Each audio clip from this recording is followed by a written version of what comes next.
मकबूजा कश्मीर की सूरत हाल पे बात करेंगे। वहाँ पे पिछले कुछ दिनों झड़पें होती रहीं भारतीय फ़ौज की हुर्रियत कमांडर्स के साथ, तो उस दौरान भारतीय फ़ौज के कई एहलकार हलाक हो गए।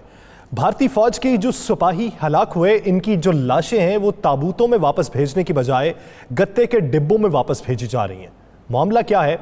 इसकी वजह से खौफ भी फैल चुका है और खौफ के साथ साथ अब बददिली भी फैलने लगी है, क्योंकि 13,000 फौजी ऐसे हैं जो बगैर दरखास्तों के घरों को वापस छुट्टियों पर रवाना हो चुके हैं। राना साहब, क्या खौफ की वजह से ये गत्ते के डिब्बों में भेजी जा रही हैं वापस, या फिर अपने मीडिया से बचने के लिए ये तमाम तर इक़दाम किए जा रहे हैं? देखिए, ना मीडिया से बचने के लिए ना खौफ से। हो क्या रहा है कि वहाँ पर पहले दिन से ही आप देखें कि मकबूजा कश्मीर समेत पूरे भारत की फ़ौज के अंदर बहुत सी वीडियोस आपके सामने आई कि जब इनके बॉर्डर पर सिक्योरिटी के फ़राइज़ अंजाम देने वाले फ़ौजियों ने कहा जी हमें खाने के लिए जो दाल दी जाती है उसमें सिवाय मिर्चों के कुछ नहीं होता, दाल नहीं होती।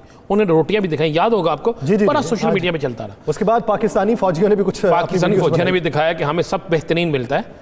और एक हुआ क्या कि आप कश्मीर के अंदर, मकबूजा कश्मीर के अंदर, चूँकि मकबूजा कश्मीर में नौजवानों ने, मुजाहिदीन हुर्रियत पसंद जो हैं, उनका सब्र का पैमाना लबरेज़ हो चुका है।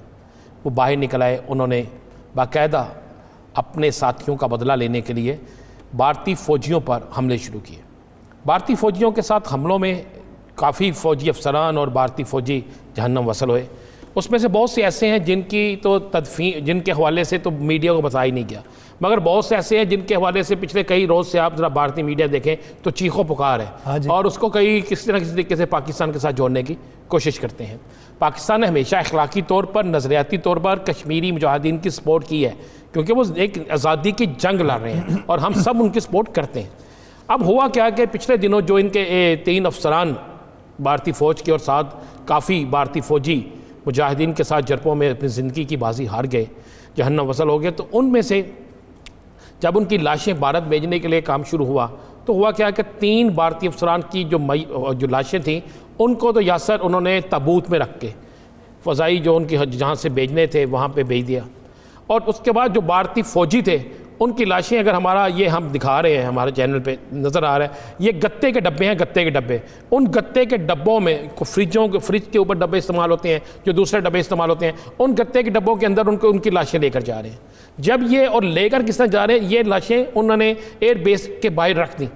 जब वहाँ पर ड्यूटी देने वाले फ़ौजी भारतीय फ़ौजियों ने यह देखा तो ये एक शोर मच गया, और शोर मचने के बाद पहले तो भारतीय फ़ौज खौफ की वजह से अपनी बारकों से बाहर नहीं निकल रही थी, अब खौफ के साथ साथ उनके अंदर बददिली पैदा हो गई है, जिस पर बाकायदा भारतीय फ़ौजियों ने बाकायदा एहतजाज किया और अपने आला अफसरान को कहा खाना तो आप हमें अच्छा देते नहीं, खुद आप फ्रंट पे आके लड़ते नहीं, फ्रंट पे लड़ने मरने के लिए हमें भेज देते हो, और अब जब हमारे साथी मरना शुरू हो गए हैं तो अब उनकी लाशें जो हैं उनके लिए ताबूत भी नहीं है।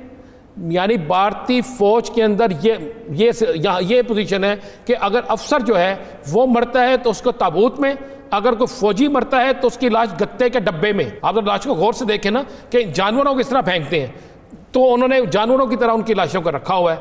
इस पर भारतीय फ़ौज जो है वो इंतहाई उसके अंदर बददिली पैदा हो चुकी है। पहले तो 13,000 फ़ौजी आपको पता है वैसे ही खौफ से चले गए बगैर छुट्टी लिए। अब जो बाकी फ़ौज वहाँ मौजूद है वो बारकों से नहीं निकल रही खौफ की वजह से, खौफ के साथ साथ ये बददिली पैदा हो गया। ये फ़र्क होता है। देखें, हमारे पाकिस्तान के अंदर हमारा कोई सिपाही, हमारा कोई फ़ौजी शहीद होता है तो उसको पूरे एजाज़ के साथ दफनाया जाता है, और शहीद के लिए आपको हमारे आर्मी चीफ से लेकर कोर कमांडर, दीगर अफसरान उसकी नमाज जनाजा में शिरकत करते हैं। जो नमाज जनाजा में शिरकत ना कर सके उनके घर जाके अफसोस किया जाता है, उनकी फैमिली को पूरी ज़िंदगी जब तक वो होते हैं उसको सपोर्ट किया जाता है, और एक शहीद का एजाज़ होता है। आप देखें किस तरीके से उनको बाकायदा सलामी दी जाती है हमारे पाकिस्तान साहब। मकबूजा कश्मीर की ताज़ा तरीन सूरत हाल क्या है? तला तो ये भी है कि बुरहान वानी की शहादत के बाद जैसी लहर चली थी वैसी लहर अब भी चलने वाली? जी, चल चुकी है, चलने वाली नहीं, चल चुकी है। आपने देखे इन्होंने पिछले दिनों जो 2 नौजवान शहीद किए हैं, जिनमें से एक बुरहान वानी की तरह ही था, और उसके बाद अब कहा जाता है कि बुरहान वानी के बाद कमांडर वो था। बिल्कुल वही कमांडर था। और उसके बाद मेरे पास वो किसी राय से वीडियो भी आई है जिस तरह इन्होंने उन पर हमला किया और पीछे से वार किया और जो कुछ वहाँ पे किया गया। तो अब वहाँ पर तहरीक इस कदर तेज़ हो चुकी है कि आपकी मेरी सोच से कई गुना ज़्यादा। कोई एक दिन ऐसा नहीं कि भारतीय फ़ौज के कर्फ्यू के बावजूद, भारतीय फ़ौज की सख्ती के बावजूद हर गली मोहल्ले से कश्मीर बनेगा पाकिस्तान के नारे लग रहे हैं, भारतीय फौजियों निकल जाओ, कश्मीर हमारा है, इसके नारे लग रहे हैं। वहाँ पर नौजवान अब दोबारा बुरहान वानी से पहल की तहरीक से ज़्यादा तहरीक तेज़ करके बाहर निकल आए हैं। यही वजह है कि आपको पिछले दिनों भी हमने एक फुटेज दिखाई थी कि जब बहुत से भारतीय फौजी एक मोहल्ले में दाखिल हुए तो किस तरह वहाँ के नौजवानों ने उन राइफलों के बावजूद कि उनके हाथों में राइफलें थीं, उनके पास बड़ी बड़ी गन्नें थीं, लेकिन उनकी दौड़ लगवाई।